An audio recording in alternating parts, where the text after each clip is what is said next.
বন্ধুরা, আজকের মুভিতে রাস্তাঘাটে চলতে চলতে আমাদের সঙ্গে কিভাবে চুরি হয় সেটা খুব সহজেই ফুটিয়ে তোলা হয়েছে।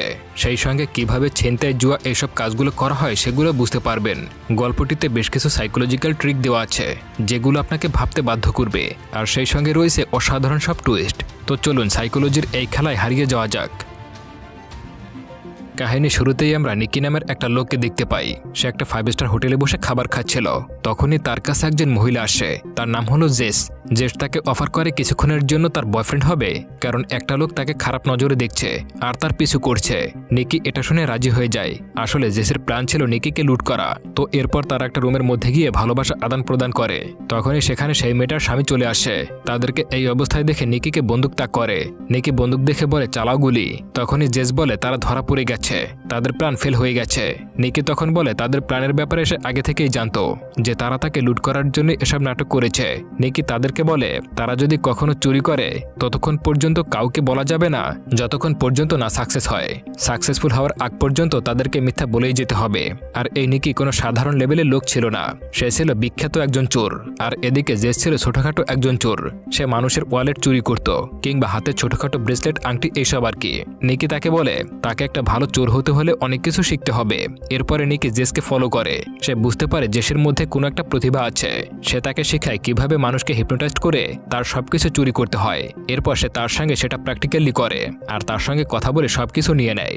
মানুষের কাছ থেকে কোনো কিছু চুরি করতে গেলে সবার প্রথমে তার ধ্যান আটকাতে হবে, আর ধ্যান যখন অন্যমনস্ক হয়ে যাবে তখনই তুমি তার জিনিসটা নিতে পারবে। এরপর কিছুদিন কেটে যায়। তারা দুজনে আবারও সাক্ষাৎ করে। জেস তাকে রিকোয়েস্ট করে সে তার সঙ্গে চুরি করবে আর একজন প্রফেশনাল চোর হয়ে উঠবে। নিকি প্রথমে রাজি হয়নি তাকে তার সঙ্গে নেওয়ার জন্য। অনেক রিকোয়েস্ট করার পর তাকে তার সঙ্গে নিয়ে নেয়। এরপর সেখানে একজন লোক আসে, তার নাম হলো হোস্ট। হোস্ট নিকিদের টিমেরই একজন ছিল। সে জেসকে তাদের টিমে অভিবাদন জানায়। এরপরে তারা খুনসুটি করে। নিকিদের একটা বড়সড় টিম ছিল যাদের কাজ ছিল চুরি করা। এরপরে তারা একটা বাজারের মতো এরিয়ায় যায়। এখানে তারা টিম বানিয়ে চুরি করবে। একজন চুরি করবে আর সেই মাল অন্য একজন নিয়ে যাবে। আসলে এটা ছিল জেসের জন্য একটা পরীক্ষা, জেস আসলে কতটা দক্ষ আর সে কি তাদের টিমে আসার যোগ্য কিনা সেটা যাচাই করার জন্য। এরপর দেখা যায় জেস তার কাজ খুব সুন্দরভাবেই পালন করেছে। এইখানে তাদের একটা গেম ছিল, মানুষকে কিভাবে বোকা বানানো যায়। এসব তাদের একটা প্ল্যানে ছিল। তাদের কাছে প্রফেশনাল চোর আছে। তো পরের সিনে দেখা যায় নিকি জোরে জোরে চিল্লাতে থাকে জেসের উপরে। আসলে এটাও তাদের চুরির একটা প্ল্যান ছিল, আর এই প্ল্যান জেস জানতোই না। যখনই নিকি জেসের উপরে চিল্লাতে থাকে তখন সেখানে যত লোক ছিল সবার ধ্যান নিকির উপরে চলে যায়। এই সুযোগে নিকির টিমের লোকেরা তাদের ব্যাগ চুরি করে নিয়ে যায়। নিকির কাজ ছিল মানুষের ধ্যান আটকানো, আর টিমের লোকের কাজ ছিল জিনিসপত্র চুরি করা। এই শহরে যতগুলো হোটেল বা রেস্টুরেন্ট আছে সবখানে চোরে ভর্তি ছিল। কেউ টিম বানিয়ে কাজ করত, আবার কেউ একাই কাজ করত। এরা মানুষের থেকে ক্রেডিট কার্ড চুরি করে নিত, আর 1 সেকেন্ডের মধ্যে সকল ডেটা কপি করে নিত। আর যার কাছ থেকে এটিএম কার্ড চুরি করেছিল সে বোঝার আগে সেখানে রেখে দিত। যার এটিএম সে যদি বুঝতে পারত তার কার্ড চুরি হয়ে গেছে, তখন কর্তৃপক্ষ 1 ঘন্টার মধ্যেই অ্যাকাউন্ট ব্লক করে দিত, আর তারা সেই এটিএম থেকে একটা টাকাও পাবে না। তারা একটা এটিএম মেশিনের উপরে একটা নকল এটিএম মেশিন লাগিয়ে রাখত। এটার নাম হলো স্কিমার মেশিন। এই মেশিনটা মানুষের কার্ডের সকল ডেটা কপি করে রাখত। তারা এই ডেটা ব্যবহার করে পরবর্তীতে এটিএম থেকে টাকা তুলে নিত। এরপর দেখা যায় যে নিকিদের আড্ডাখানায় চলে গেছে, যেখানে তারা চুরি করার পর সকল জিনিসপত্র রেখে দিত। তাদের এই টিমে টোটাল 30 জন লোক আছে। এদের মধ্যে যদি কাউকে পুলিশ ধরে নিয়ে যায় তাহলে তারা পুলিশকে ঘুষ দিয়ে ছাড়িয়ে নিয়ে আসে। চুরির পরে যে যত টাকা ইনকাম করেছে সেগুলো ভাগাভাগি করে নিয়ে যায়। সেখানে একটা হার জেসের খুবই পছন্দ হয়। নিকি তখন বলে চুরির কোনো জিনিসপত্র তাদের কাছে রাখা যাবে না। যদি কোনো জিনিস তাদের কাছে রাখা হয় তাহলে তারা ফেসে যাবে। ধীরে ধীরে তারা দুজনেই দুজনকে পছন্দ করতে শুরু করে। এর পরে সিনে দেখা যায় ফরহাদ আর জেস এক জায়গায় বসে চুরির প্ল্যান করতেছিল। তখন ফরহাদ হার্ট অ্যাটাকের নাটক করে। এটা ছিল তাদের একটা চাল, মানুষের ধ্যান আটকানোর জন্য।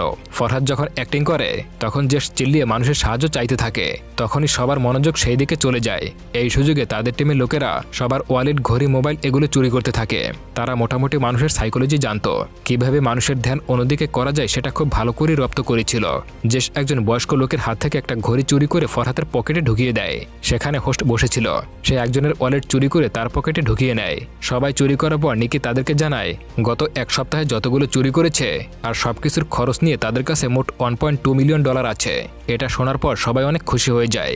নিকি তাদের সবাইকে বলে তাদের সবার হিসাব সময় মতো পেয়ে যাবে। সেই রাতে তারা বেশ কিছু সময় এনজয় করে। এরপরে তারা যে যার মতো আলাদা হয়ে যায়। পরের দিন হোস্ট নিকিকে সেই $1.2 মিলিয়ন দিয়ে দেয়। এরপরে তাকে বলে সে যেন এই টাকায় জুয়া না খেলে। এরপরে নিকি আর জেস একটা ম্যাচ দেখতে যায়। আসলে তারা এখানে ব্রাজিল এবং আর্জেন্টিনার খেলা দেখছিল। বন্ধুরা, তোমার প্রিয় টিম কোনটি, ব্রাজিল নাকি আর্জেন্টিনা? এখনই ঝটপট কমেন্টে লিখে যাও। আর আমার টিম হলো আর্জেন্টিনা। যাই হোক, এরপর তারা ম্যাচ দেখতে দেখতে একটা সিদ্ধান্ত নেয় যে তারা একটা খেলা খেলবে, যে সঠিক বলতে পারবে সে জিতবে। তখন নিকি একটা লোককে দেখিয়ে বলে ওই লোকটা কি ক্যাচ ধরতে পারবে। সে যদি ক্যাচ ধরতে পারে তাহলে সে হেরে যাবে, আর যদি না ধরতে পারে তাহলে সে জিতে যাবে। তো সেই লোকটা ক্যাচটা ধরতে পারেনি, এর জন্য নিকি এখানে জিতে যায়। এরপরে তারা একটা মেয়েকে নিশানা করে, এই মেয়েটি স্টেডিয়াম থেকে বাইরে বের হবে, তখন তাকে পেছন থেকে কেউ দেখবে এবং কতজনে তাকে দেখে সেটা তাদেরকে বলতে হবে। তাদের দুজনের মধ্যে কেউ যদি সঠিক উত্তর বলে দেয় বা কেউ যদি তার আশেপাশে থাকে তাহলে সে $10 জিততে পারবে। তাদেরকে কিছু সময় ধরে একজন চাইনিজ লোক নোটিশ করছিল। সেই চাইনিজ লোকটা বলে সেও তাদের সঙ্গে খেলবে। এই চাইনিজ লোকটার নাম হলো লি ইউহান। নিকি তখন রাজি হয়ে যায়। তখন নিকি বলে এই মেয়েটাকে 3 জন লোক পেছনে ফিরে দেখবে। মিস্টার লি বলে 5 জন লোক দেখবে। জেস বলে 8 জন দেখবে। তো মেয়েটা যখন স্টেডিয়াম থেকে বাইরে বের হচ্ছিল তখন দেখা যায় 7 জন লোক তাকে দেখেছে। তখন জেস জিতে যায়, কারণ সে খুব কাছাকাছি উত্তর দিয়েছিল। তারা দুজনে হেরে যাওয়ার পর তাকে $10 করে দিয়ে দেয়। এরপর তারা দুজনে খেলার ব্যাপারে 1000 করে বেট ধরে। জেস বলে সে খেলার ব্যাপারে কিছুই জানে না, তাই সে আর এখানে বেট ধরবে না। নিকি বলে একটু পরে এই ম্যাচে প্ল্যানটি হবে, কিন্তু লিও বলে প্ল্যানটি হবে না। তখন দেখা যায় এই ম্যাচে লিও হেরে যায়। এরপরে $1000 তাকে দিয়ে দেয়। এরপর তারা $5000 একটা বেট ধরে। নিকি বেশ কিছু সময় ধরে ভাবে সে খেলবে কি খেলবে না। এরপরে সে খেলার জন্য রাজি হয়ে যায়, কারণ সে তো অলরেডি $1000 জিতে নিয়েছে। মানুষের লোভ মানুষকে বরবাদ করে দেয়। এরপর সেই লোকটা বলে প্লেয়ার বল ধরে দৌড়াবে কিন্তু বলটা ছুঁড়ে মারবে না। আর সেটাই হয়, প্লেয়ার বল ধরে দৌড়ায় কিন্তু ছুঁড়ে মারে না। এরপরে নিকি $5000 হেরে যায়। এরপর নিকি সেখান থেকে উঠে যাচ্ছিল। তখন লোকটি বলে সহজ একটা গেম খেলবে, প্লেয়ার বলটা গোলে ছুঁড়ে মারবে, যদি গোল হয় তাহলে নিকি জিতে যাবে। কিন্তু দেখা যায় এবারও নিকি জিততে পারে না, আর $10,000 হেরে যায়। নিকিকে যতই হারা হয় ততই সে রেগে যায়। এবার সে $50,000 বেট ধরে। সে বলে প্লেয়ার বল ধরে দৌড়াবে না কিন্তু কিক মারবে। দেখা যায় সে এবারও হেরে যায়। প্লেয়ারটা বল ধরে দৌড়ায় কিন্তু কিক মারে না। জেস তাকে বোঝায় যে জুয়া আর খেলো না, এখান থেকে পালিয়ে যায়। কিন্তু নিকি তার কোনো কথাই শোনে না। সে রেগে $1,00,000 বেট ধরে। আর নিকি বলে প্লেয়ারটা ক্যাচ ধরবে না, ক্যাচ ছেড়ে দেবে। কিন্তু দুর্ভাগ্যবশত এবারও সে হেরে যায়। সে যত হারে ততই রেগে যায়। ধীরে ধীরে সে বেট বাড়াতেই থাকে। সে যে টাকাগুলো দিয়ে বাজি ধরেছিল সেগুলো তার একার টাকা না, টিমের সবার। সে যদি এরকমের ভাবে সব টাকা হেরে যায় তাহলে তার টিমকে কিভাবে টাকা দেবে। এই কারণে জেস তাকে বোঝানোর অনেক চেষ্টা করে আর এখান থেকে পালিয়ে যেতে বলে, কিন্তু সে জেসের কোনো কথাই শোনে না। সে তার রাগ কন্ট্রোল করতে না পেরে আবারও বেট ধরতে শুরু করে। এরপর সে $1 মিলিয়ন বেট করে। যার তাসের নম্বর যত বেশি হবে সে এই বেটে জিতে যাবে। কিন্তু দুর্ভাগ্যবশত এবারও সে হেরে যায়, তার তাসের নম্বর কম আসে। নিকি এবার কি করবে কিছুই বুঝতে পারে না। তার কাছে যত টাকা ছিল সব হেরে যায়। এরপর সে আবারও রেগে যায় আর আরও $2 মিলিয়ন বেট ধরে। শর্ত হচ্ছে মাঠে যত প্লেয়ার আছে তাদের মধ্য থেকে একজনের জার্সি নম্বর লিও মনে রাখবে। এরপর সেই নম্বরটা নিকি নিজে বলে দেবে। খেলাটা আরও মজাদার করার জন্য বলে নিকি নিজে এই নম্বরটা বলবে না, নম্বরটা বলবে জেস। লিও এটা শুনে ভাবে সে খুব সহজেই এটা জিততে পারবে। তো দূরবীন দিয়ে মাঠের মধ্যে থাকা একজন প্লেয়ারকে চুজ করে আর নিকি জেসকে বলে তার মনের মধ্যে যেই নম্বরটা আসবে সে যেন সেই নম্বরটাই তাকে বলে দেয়। বন্ধুরা, এতটুকু পর্যন্ত যদি ভালো লেগে থাকে তাহলে চ্যানেলটি সাবস্ক্রাইব করে আমার সঙ্গেই থাকুন। এরপরে জেস বলে সেটা পারবে না, তার ভয় লাগছে। নিকি তাকে শান্ত করে আর বলে তার মন যেটা বলবে সে যেন সেই নম্বরটাই বলে। এরপরে জেস মাঠের মধ্যে থাকা একজন প্লেয়ারকে চুজ করে। এরপর সে 55 নম্বরটা বলে।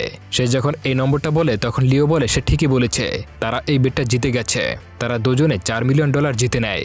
নিকি যত টাকা হেরেছিল তার থেকে 3 গুণ টাকা বেশি জিতে যায়। এরপরে তারা ব্যাগ ভর্তি টাকা নিয়ে সেখান থেকে চলে যায়। এই লোকটা হলো একজন বিজনেসম্যান। তার সামনে যদি কেউ এরকমের আজব খেলা খেলে তাহলে সেও এরকমের লাখ লাখ ডলারের বেট ধরে। আর নিকি মূলত এইখানে এসেছিল তাকে লুট করার জন্যই। ওই যে তার বন্ধু বলেছিল না টাকা নিয়ে যেন জুয়া না খেলে, আসলে তাদের টিমের সবাই মিলে এই প্ল্যানটা বানিয়েছিল। কিন্তু জেস এই ব্যাপারে কিছুই জানতো না। তার রিয়াকশন সেখানে যা ছিল সবকিছুই ছিল অরিজিনাল। সে যখন জানতে পারে যে এটা তাদের প্ল্যান ছিল তখন সে পুরোপুরি হতবাক হয়ে যায়। সে নিকিকে জিজ্ঞাসা করে সে যদি সব টাকা হেরে যেত তাহলে কি হতো। নিকি বলে সে ততক্ষণ পর্যন্ত বেট করত যতক্ষণ পর্যন্ত না সে যেতে। এরপর তারা দুজনে আলাদা হয়ে যায়। জেস এটার জন্য মোটো প্রস্তুত ছিল না। জেস ভেবেছিল তারা দুজনে দুজনকে ভালোবেসেছে এবং একসঙ্গে জীবন কাটাবে। সে এটা আশা করেনি যে তারা এরকমের ভাবে আলাদা হয়ে যাবে। নিকিও তাকে ভালোবাসে কিন্তু নিরাপত্তার জন্য আলাদা হয়ে গেছে। তারা যদি একত্রে থাকে তো ধরা পড়ে যেতে পারে। এরপরে 3টি বছর কেটে যায়। দেখা যায় একজন রেসার তার কাছে আসে। এই রেসারের নাম হলো গরিবা। সে একজন রেসার চ্যাম্পিয়ন। তার কাছে এমন একটা ডিভাইস আছে যেটা গাড়ির পারফরমেন্স বাড়িয়ে দেয়, খুব সহজেই অন্য গাড়িগুলোকে বিট করে এগিয়ে যেতে পারে, আর সে খুব সহজেই রেসটা জিততে পারে। গরিবা নিকিকে বলে সে যেন তার অপোনেন্ট ম্যাককে এমন একটা ডিভাইস বানিয়ে দেয় যেটা প্রথমে অনেক স্পিড করবে কিন্তু পরে সেটা স্লো হয়ে যাবে, আর এটা বানানো হয় কম্পিউটার প্রোগ্রামের মাধ্যমে। গরিবা চায় সে যেন এই রেসটা জিতে যায় আর তার যে অপোনেন্ট আছে সে যেন হেরে যায়। এই কাজটা করার জন্য নিকিকে সে $1 মিলিয়ন দিতে চায়। এই জন্য সে নিকিকে বেছে নিয়েছে। পিছনে যে বয়স্ক লোকটা ছিল সে নিকিকে পছন্দ করতো না, সবসময় তাকে ফলো করতো।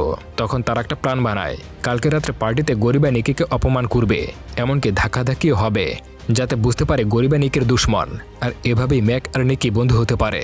তারা তাদের প্ল্যান মতো কাজ চালিয়ে যায়। পার্টিতে নিকি বলতে থাকে গরিবা একজন চোর, মূলত এইসব কাজ করছিল ম্যাকের নজরে আসার জন্য। তো সে যখন গরিবাকে মারতে যাচ্ছিল তখন সেখানে জেসকে দেখতে পায়। জেস এখন গরিবার গার্লফ্রেন্ড।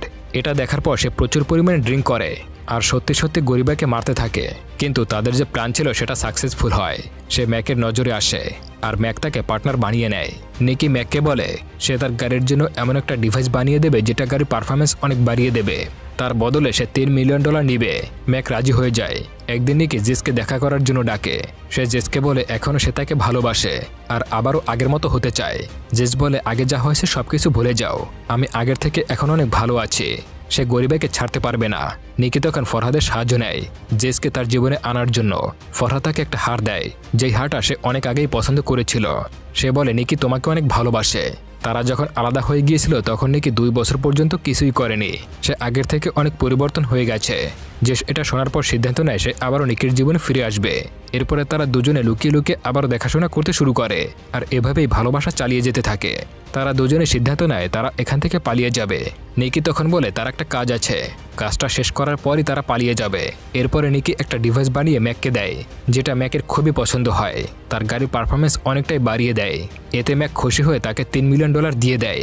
সেটা প্রতিটা খেলোয়াড়কে $3 মিলিয়ন কাছে বিক্রি করে দেয়। সে টোটাল $27 মিলিয়ন ইনকাম করেছে। এরপর শেয়ারজেস পালিয়ে যাচ্ছিল, কিন্তু তখনই তাদেরকে গরিবা ধরে নেয়। নিকি যেই ডিভাইসটা সবার কাছে বিক্রি করে দিয়েছিল আসলে এটা গরিবার ছিল। নিকি গরিবার কম্পিউটার হ্যাক করে ডিভাইসের প্রোগ্রাম ফাইলটি নিয়েছে আর সেটাই সবার কাছে বিক্রি করে দিয়েছে। গরিবা তাকে জিজ্ঞাসা করে সে কিভাবে কম্পিউটার হ্যাক করলো। তার কম্পিউটার প্রতি 5 মিনিট পর পর অটোমেটিক পাসওয়ার্ড পরিবর্তন হয়। তার কম্পিউটার হ্যাক করা এতটা সহজ নয়। নিকি তখন বলে হ্যাঁ, তোমার কম্পিউটার হ্যাক করা এত সহজ নয়। আর সে জেসকে যে উপহারটা দিয়েছিল সেটার ভেতরে একটা চিপ বসিয়ে দিয়েছিল। নিকি এটা করেছিল এই জন্য যে ওই হারটা যেন তার রুমে নিয়ে যায়। ঠিক সেটাই হয়, জেস এই হারটা তার রুমে নিয়ে রেখে দেয়, কিন্তু জেস এই ব্যাপারে কিছুই জানে না। সেই হারের চিপের জন্য নিকি সব তথ্য পেয়ে যেত। সে কি টাইপ করে, কি পাসওয়ার্ড, এমনকি কম্পিউটারের ভাইব্রেশনও শুনতে পেত, আর এটার সাহায্যেই সকল ডাটা চুরি করে নিয়েছিল। তখন এটা শোনার পর সেই বয়স্ক লোকটা তাকে গুলি করে দেয়। এটা দেখে গরিবা ভয় পেয়ে যায়। সে বলে তুমি এটা করেছো, তুমি সামলাও। এরপর সে ভয় পেয়ে সেখান থেকে চলে যায়। আসলে এই লোকটা হলো নিকির বাবা। সে তাকে বাঁচানোর জন্যই তাকে গুলি করেছিল।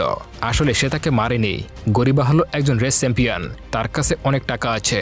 নিকি যেই কাজটা করেছে তার জন্য তাকে আজীবনের জন্য জেলে ঢুকতে হতে পারে, আর না হলে তার পেছনে লোক লাগিয়ে মেরে ফেলতে পারে। তাই সে নিজেই নিজের ছেলেকে গুলি করে আর নিজেই ট্রিটমেন্ট করে ঠিক করে ফেলে।